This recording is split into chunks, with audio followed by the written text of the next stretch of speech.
जय जगन्नाथ, जय श्री श्याम। क्रांति उड़ीसा मीडिया में आपका स्वागत है। मैं हूं नंदकिशोर जोशी। आज हम चर्चा करने जा रहे हैं भारत के महान सपूत रतन टाटा की। रतन टाटा वास्तव में भारत के रत्न थे एवं विशेषकर उड़ीसा के विकास के वो सारथी थे, विकास पुरुष थे उड़ीसा के लिए। इसी विषय पर आज हम चर्चा करेंगे। सभी दर्शकों से अनुरोध है, कृपया इस चैनल को लाइक करें, सब्सक्राइब करें एवं बेल बटन अवश्य दबाएं, जिससे आने वाली वीडियो की नोटिफिकेशन आपको मिलती रहे। रतन टाटा जिस कम्युनिटी से आते थे उसका नाम है पर्शियन। वो कम्युनिटी सारे विश्व में सबसे स्मॉलेस्ट कम्युनिटी है, सबसे छोटा समाज उनका है, पारसी लोगों का। और आज से सैकड़ों साल पहले वो लोग ईरान में बसा करते थे। करीब 300-400 साल पहले की मैं बात बता रहा हूँ, ईरान में बसा करते थे, इसलिए उनको भी बोला जाता पर्शियन। और ईरान का पुराना नाम है पारस। वहाँ पर रहने वाले को बोला जाता था पर्शियन। वही है, उसी ग्रुप, उसी समुदाय से आते हैं टाटा, रतन टाटा। वो जब वहाँ से खदेड़े गए, ये जो छोटे पजामा बड़े कुर्ता वालों गैंग ने वहाँ ईरान पर आक्रमण किया, ईरान को दखल किया और ईरान वासियों को जबरदस्ती धर्मांतरण कराया, या वहाँ से खदेड़, जो लोग धर्मांतरण नहीं किए वहाँ से उनको खदेड़ दिया गया। तो कुछ एक छोटा ग्रुप वहाँ से निकलकर भारत में, गुजरात में सर्वप्रथम आया था, आज से 300-400 साल पहले। उसी समूह में इनके रतन टाटा के माता पिता भी आते हैं, इनके पूर्वज, माता पिता नहीं, इनके पूर्वज भी आते हैं। जब इनका एक छोटा समूह गुजरात में आया आज से सैकड़ों साल पहले, उस समय वहाँ की जो वातावरण थी गुजरात में, वहाँ पर जो ग्राम प्रधान हुआ करते थे, उन्होंने फिर यहाँ पर ग्राम प्रधान लोग अपने पंचायत बिठाए गांव में।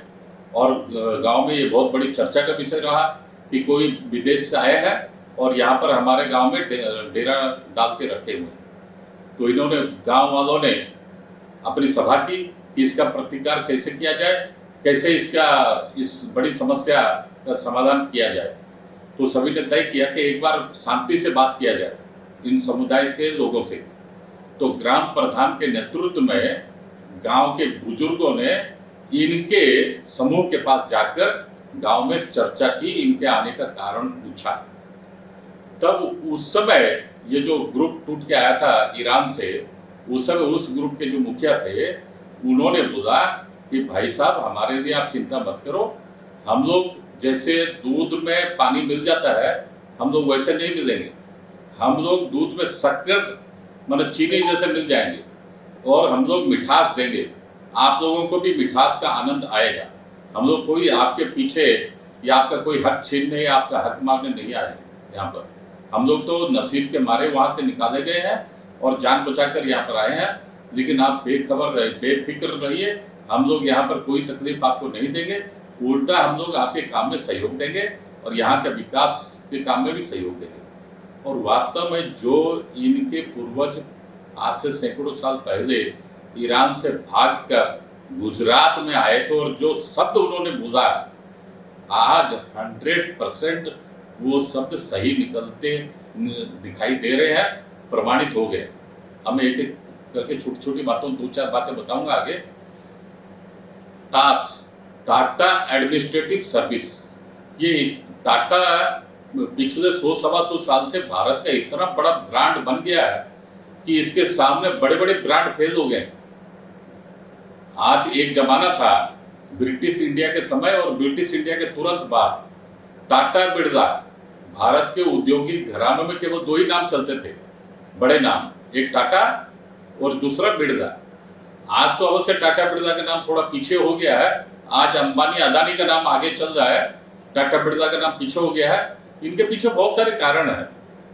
और टाटा ने उस समय जमशेदपुर में, आज जो रतन टाटा है, इनके पूर्वज जमशेदजी नुसरवान जी टाटा ने जो टाटा नगर बसाया, जिसका दूसरा नाम है जमशेदपुर, उस समय मतलब एक स्टील प्लांट की कल्पना करना भी बहुत ही असंभव जैसा मामला था। उस जमाने में ब्रिटिश इंडिया में जब हमारा देश गुलाम था, अखंड भारत था, उस जमाने में उन्होंने एक स्टील प्लांट की कल्पना की थी एवं उसके लिए प्रयास किया था और प्रयास सफल भी रहा। तभी से टाटा समूह के वो जमशेदजी नुसरवान जी टाटा ने एक विराट, एक बहुत बड़े एम्पायर की स्थापना की थी और आज वो बहुत बड़ा बरगद के रूप का धारण कर लिया है। केवल अपने अच्छे सद्गुणों से नहीं, उनके जितने भी आज ऐसा कोई ऐसा माल नहीं, कंज्यूमर प्रोडक्ट्स में देख लीजिए टाटा, कहीं पर डिफेंस का माल, डिफेंस आइटम्स देख लीजिए वहां भी टाटा, एरोप्लेन में देखिए वहां टाटा, किसी भी चीज में, स्टील प्लांट में देखिए, ऑटो पार्ट्स में देखिए, मोटर कार में देखिए टाटा मोटर्स, और कहीं भी आप नजर दौड़ाइए, हर क्षेत्र में भारत में कुछ न कुछ टाटा का आपको नाम मिलेगा, हर क्षेत्र में।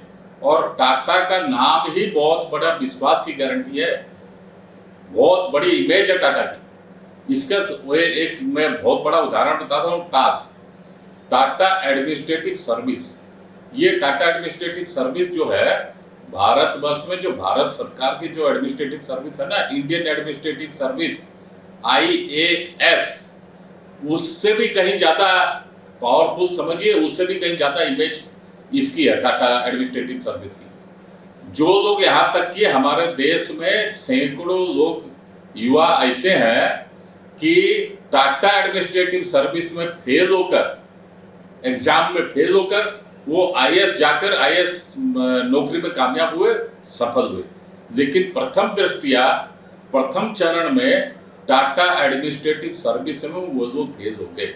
मतलब यहाँ का जो फेलियर स्टूडेंट है टाटा एडमिनिस्ट्रेटिव सर्विस में, जो बच्चा, जो उम्मीदवार जो फेलियर हो जाता है, वो जाके इंडियन एडमिनिस्ट्रेटिव सर्विस ज्वाइन कर लेता है। ऐसे अनेकों अनेक उदाहरण हमारे देश में आज भी विद्यमान है। इसका मतलब साफ हुआ, क्योंकि ये IAS की सबसे ज्यादा मतलब सरकारी महकमे में, सरकारी समूह में, जो भी सरकारी नौकरी में सबसे ज्यादा पसंदीदा अगर बोला जाएगा नौकरी अगर होती है तो IAS है। क्योंकि हमारे देश में IITian लोग IAS के लिए बैठते हैं, और अगर उनको IAS मिल गया तो IIT छोड़ देते हैं, मतलब IIT ज्वाइन नहीं करते वो लोग। हमारे देश में MBBS है, बहुत सारे इंजीनियरिंग पाठ्यक्रम है, इंजीनियरिंग पाठ पढ़े हुए लोग, IIT पाठ पढ़े हुए लोग और MBA पढ़े हुए लोग, इस तरह से डॉक्टरेट पास किए हुए लोग, जब उनको IAS मिल जाता है तो सारे त्याग देते हैं, डॉक्टरी पढ़ाई को, इंजीनियरिंग को और बाकी सारी पढ़ाई को त्याग देते, सारे पदों को त्याग देते हैं। सबसे आकर्षणीय पोस्ट होता है इंडियन एडमिनिस्ट्रेटिव सर्विस, और मैं बोलूं उससे भी ज्यादा आकर्षणीय जॉब होता है टाटा एडमिनिस्ट्रेटिव सर्विस। IAS क्यों ज्यादा आकर्षणीय है और टाटा एडमिनिस्ट्रेटिव सर्विस उसके कंपैरिजन में कम आकर्षणीय क्यों है? उसके दो कारण। एक तो इंडियन एडमिनिस्ट्रेटिव सर्विस में आप जानते ही हैं, सरकारी महकमे में हमारे हिंदुस्तान भर में किसी भी राज्य में जाइए, भारत सरकार में जाइए, कहीं भी जाइए, भ्रष्टाचार एकदम रैम्पेंट है, भरा हुआ नीचे से लेकर ऊपर तक, आकंठ डूबा हुआ भ्रष्टाचार। और एक छोटे छोटे पियोन हमारे देश में, एक हमारा एक CBI के एक डायरेक्टर हुआ करते थे, शायद गुरविंदर सिंह ऐसा ही कुछ नाम था उनका, सरदार जी थे। उन्होंने आज से 20-25 साल पहले एक बात बोली थी, मजेदार बात जो मुझे अभी याद आई है, कि भारत में जिस किसी अधिकारी के घर में अगर हम रेड मारेंगे, भारत में जिस किसी सरकारी अधिकारी के घर में अगर हम लोग रेड मारेंगे तो वो कम से कम करोड़पति होगा। ये बात वो बोले थे आज से 25-30 साल पहले की। तो अब तो करप्शन और भी बढ़ गया है, छोटा छोटा, आजकल आए दिन हम लोग अखबारों में भी पढ़ते रहते हैं, यहाँ पर उड़ीसा में भी हम देखते हैं छोटे छोटे पियोन, RI, अमीन, छोटे छोटे clerk, junior clerk, senior clerk, बड़े बाबू इत्यादि इत्यादि के घर पर जब विजिलेंस छापा मारते हैं, करोड़ों करोड़ों की दौलत उनके पास मिलती है। भुवनेश्वर में एक क्लर्क के पास 10-10, 20-20 प्लॉट मिलते हैं। करप्शन इतना बढ़ गया। अब सोचिए, जब क्लर्क लोगों के पास 10-10, 20-20 प्लॉट मिलते हैं और करोड़ों करोड़ों की प्रॉपर्टी मिलती है, तो अब इंडियन एडमिनिस्ट्रेटिव सर्विस तो अधिकारियों में, सरकारी अधिकारियों में सर्वोच्च पद पर है, तो उसमें तो इन लोगों का कितने वारे न्यारे होते होंगे, करोड़ों की अरबों खरबों रुपया कमाते होंगे, ये लोग कमाते हैं। ऐसी सर्विस के ऊपर भी हमारे देश में टाटा एडमिनिस्ट्रेटिव सर्विस है, लेकिन वो जनमानस में, लोगों के बीच में, पब्लिक परसेप्शन में ज्यादा खबरों की सुर्खियां नहीं बटोर पाता है। उसका कारण ये है कि वहां जो लोग भी जाते हैं वो बहुत डेडिकेशन के साथ में हार्ड वर्क करने की इच्छा लेते हुए और ईमानदारी से काम करने की जिसकी इच्छा है, हार्ड वर्किंग है, वही आदमी टाटा एडमिनिस्ट्रेटिव सर्विस के एग्जाम में बैठता है, और अगर पास हो जाता है, वहां उत्तीर्ण होता है, तो उसके भी करोड़ों के वारे न्यारे होते हैं अपने जीवन काल में, सर्विस काल में, लेकिन ईमानदारी से। कोई सरकारी नौकरी के जैसे चोर चपाटा काम, डकैती मारने का काम वो लोग नहीं करते हैं। तो ये टाटा की बहुत बड़ी, टाटा समूह की हमारे भारत में बहुत बड़ी देन है। अब मैं आ रहा हूँ दूसरी बात पर। आज जो मतलब पारसी लोग हैं, जो टाटा की जो मतलब संप्रदाय है वो पारसी है। आज जो पारसी लोग भारत में है, वो लोग smallest minority not only of India, they are the smallest minority of the world. विश्व में सबसे कम संख्या में पारसी लोग रहते हैं, और उसमें भी बड़ी संख्या भारत में रहते हैं।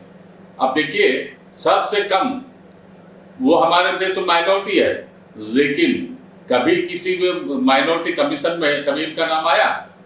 हमेशा जब भी आप माइनॉरिटी की अगर बात करेंगे तो हमारे देश में सबसे बड़ी माइनॉरिटी मुसलमान मानी जाती है।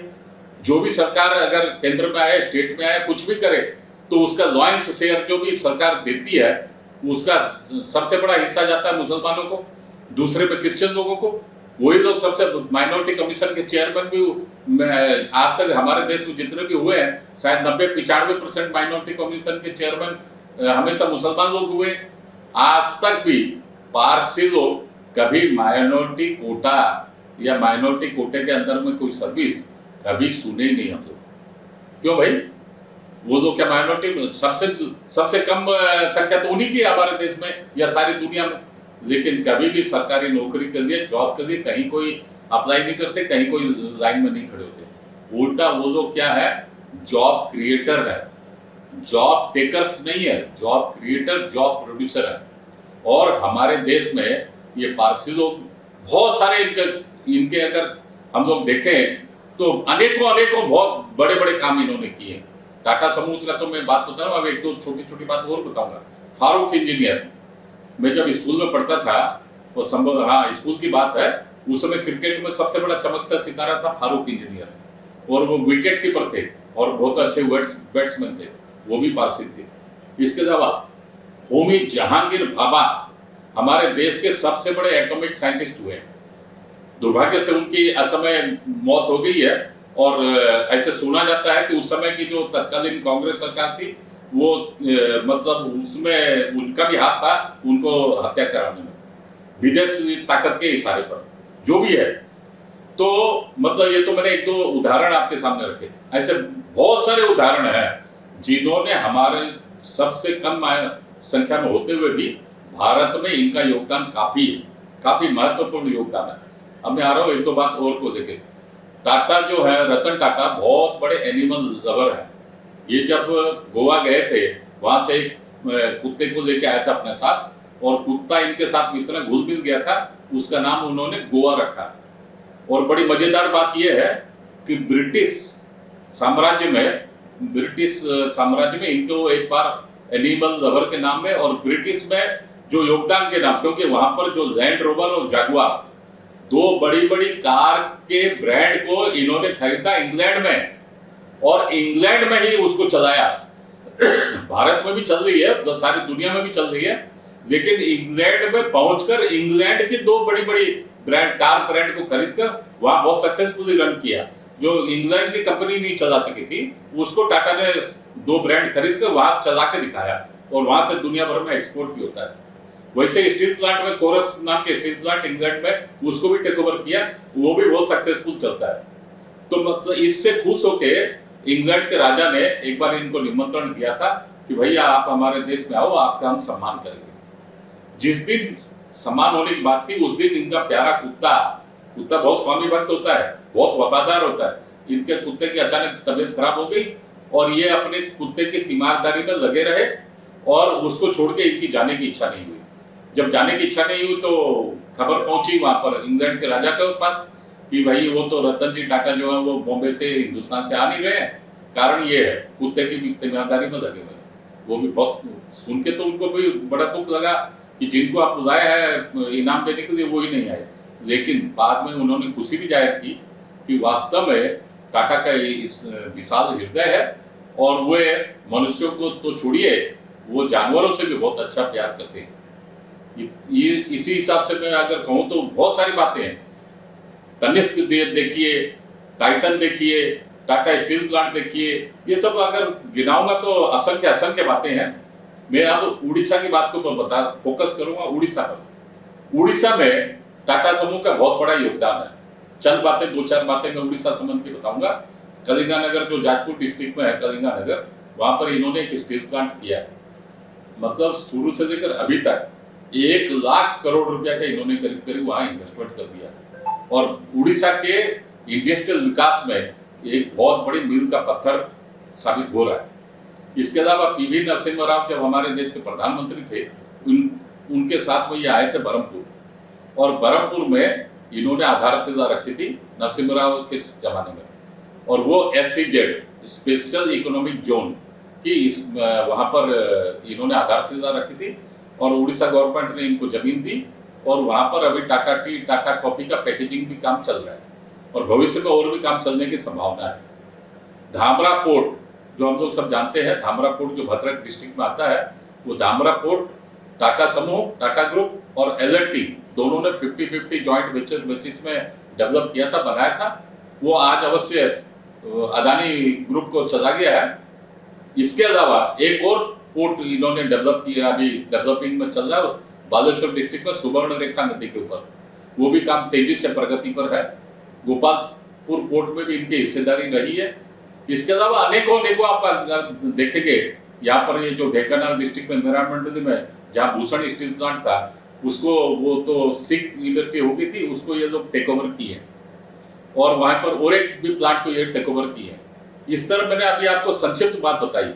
अगर ओवरऑल में देखें, इस तरह सारे उड़ीसा में के विकास में इनकी बहुत ही महत्वपूर्ण भूमिका रही है, या मेरी भाषा में मैं कहूँगा कि उड़ीसा के विकास के ये सारथी भी रहे हैं। अब एक बात अंत में और बोलना चाहूँगा, आजकल जानते हैं हम लोग जो भी खाते हैं सारा का सारा अखाद्य है, क्योंकि सारा का सारा केमिकल फर्टिलाइजर और पेस्टिसाइड से भरा हुआ सारा खाना। कोई भी चीज आप अन्न खा लीजिए, कुछ भी खा लीजिए, सब का सब केमिकल फर्टिलाइजर और पेस्टिसाइड से भरा हुआ है। जो भी हम लोग खाते हैं पेट उदर पूर्ति के लिए, पेट भरने के लिए, सारे का सारा जहर खा रहे हैं हम लोग। इस जहर को खाने से हम लोग का सोसाइटी में, समाज में, पूरा उड़ीसा में, भारत में कैंसर की मात्रा, रोगियों की मात्रा भरी हुई है। सारे भारत में सबसे बड़ा कैंसर अस्पताल इन्होंने खोला है टाटा समूह ने बॉम्बे में, टाटा मेमोरियल कैंसर हॉस्पिटल। इसके अलावा उड़ीसा गवर्नमेंट ने भी इनको जमीन दी है और खुर्दा के पास इनका कैंसर हॉस्पिटल की वो जमीन के ऊपर आधारशिला भी लोग रख दी है और उसका काम भी जारी है, प्रगति के ऊपर है। और हो सकता है आने वाले चंद महीनों में वहाँ बहुत बड़ी कैंसर हॉस्पिटल खुलेगी और चैरिटेबल पर्पस में, मतलब ऐसा बात नहीं है कि पूरा फ्री में इलाज होगा, लेकिन कम से कम लागत में वर्ल्ड क्लास ट्रीटमेंट होगा। जैसी वर्ल्ड क्लास इनकी छवि है टाटा समूह की, वैसी ही वर्ल्ड क्लास ट्रीटमेंट वहां होगा, ऐसी हमारी आशा है। इन्हीं शब्दों के साथ आज की बात यहीं पर। जय हिंद, वंदे मातरम।